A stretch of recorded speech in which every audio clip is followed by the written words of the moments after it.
Ninja Gaiden 2 Black is going to be played by two different types of players, and both of those players are going to be left scratching their heads. You have your players like your Asmongold's who are completely new to the Ninja Gaiden series. Those players are going to be left scratching their heads wondering, why the hell did such an awesome franchise go under my radar for so many years? Then you have the second player, your veteran to the series. That player has at least been playing Ninja Gaiden since Black on the original Xbox, maybe even as far back as the original trilogy on the NES. That player is going to be scratching their heads wondering, why the hell did Team Ninja, hot off the heels of the Master Collection, which is only $40 by the way, just re-release Ninja Gaiden 2 Sigma, but with enhanced graphics and cut features. I don't think anyone is going to not enjoy their time with this game. That's not what I'm saying. In fact, overall, I think it's a good version of Ninja Gaiden 2. The graphics are absolutely fantastic. They brought back the blood and gore that the original was so famous for, and the core gameplay is faithful to the original. But calling this the definitive version of Ninja Gaiden 2 is a little misleading. Now, I haven't played through the entirety of Ninja Gaiden 2 Sigma, but from what I have played, it's similar to the Sigma version of the original Ninja Gaiden. I know there's extra content as well as extra online features like co-op, for example, but I was initially turned off by the lack of blood and the scaling back of the enemy encounters. Ninja Gaiden has had this problem with multiple versions of the same game where, depending on where you start, can make for a pretty different experience from game to game. If you're new to the series, you'll hear, don't play Sigma, Black is the best. And whatever you do, if you play 3, it has to be Razor's Edge. And it's this confusion that has the fan base divided on what the definitive versions of these games actually are. In my opinion, I would just go for the Master Collection, but if I had to pick a definitive way to play these games, it would be Ninja Gaiden Black, Ninja Gaiden 2 for the Xbox 360, and Ninja Gaiden 3 Razor's Edge.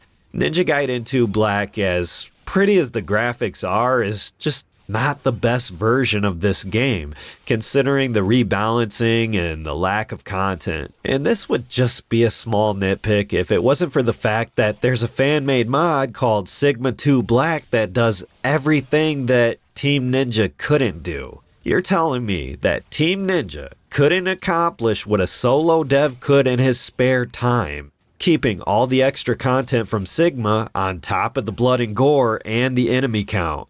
Like I said, it's not a bad version of the game. It's Ninja Gaiden 2 for crying out loud. For a month of Game Pass, you're looking at a 9 out of 10 game and one of the best hack and slash games ever made. The value proposition is through the roof, but it's not the definitive edition. In fact, with the Master Collection already being a thing, for $10 less, this game is kind of pointless. At the very least, it's not worth a buy. I wouldn't buy a physical release of this game or a collector's edition. It's really just a game you install on Game Pass and blow through in a weekend and set back down. This game is 85 gigs to install, by the way, which is absolutely ridiculous for a linear action game.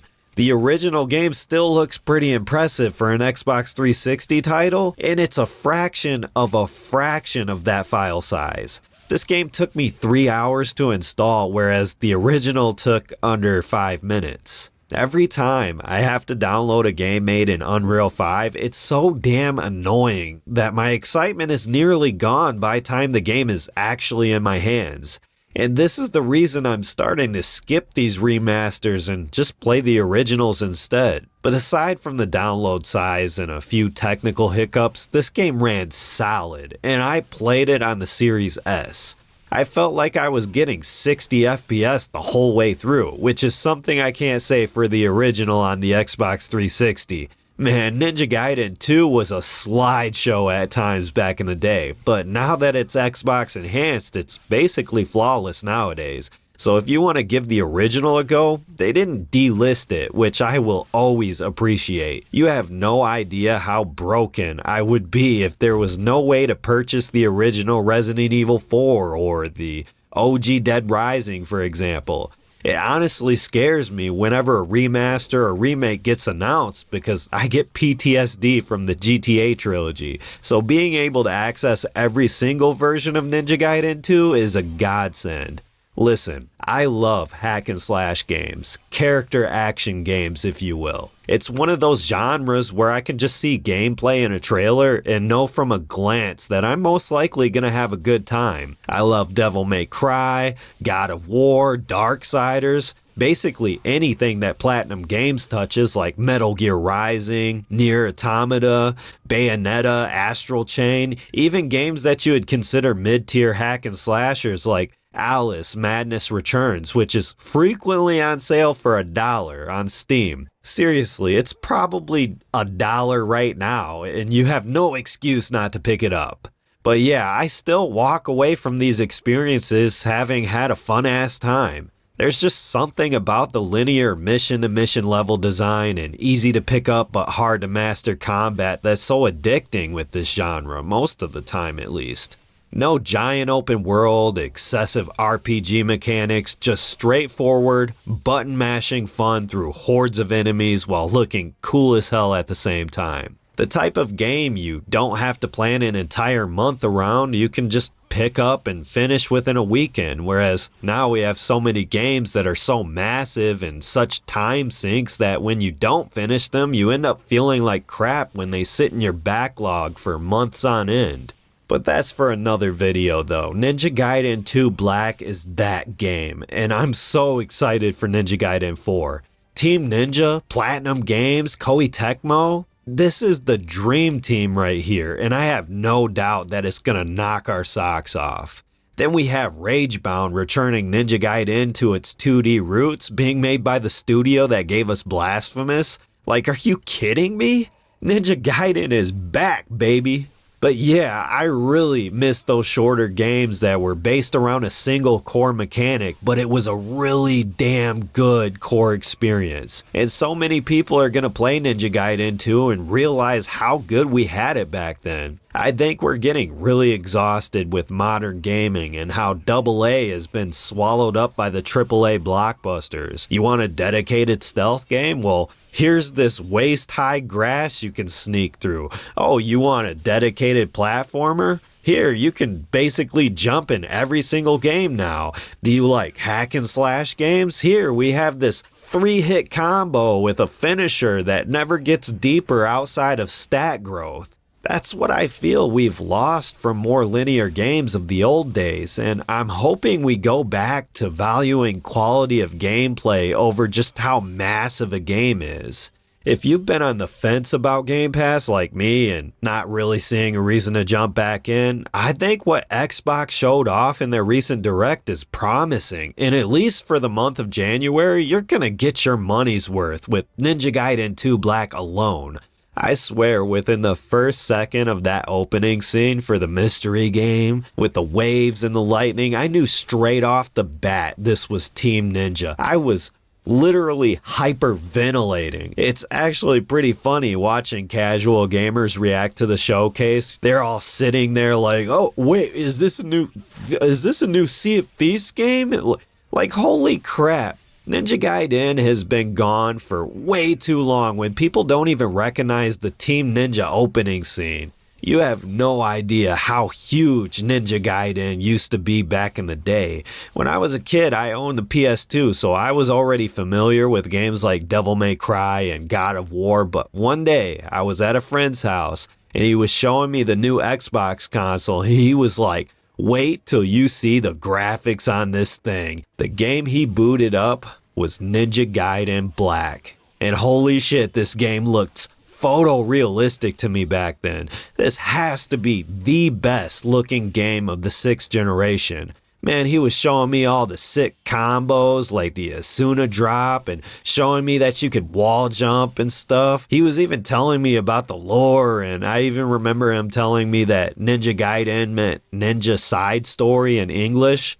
which means absolutely nothing to me, but for some reason it stuck with me for all these years.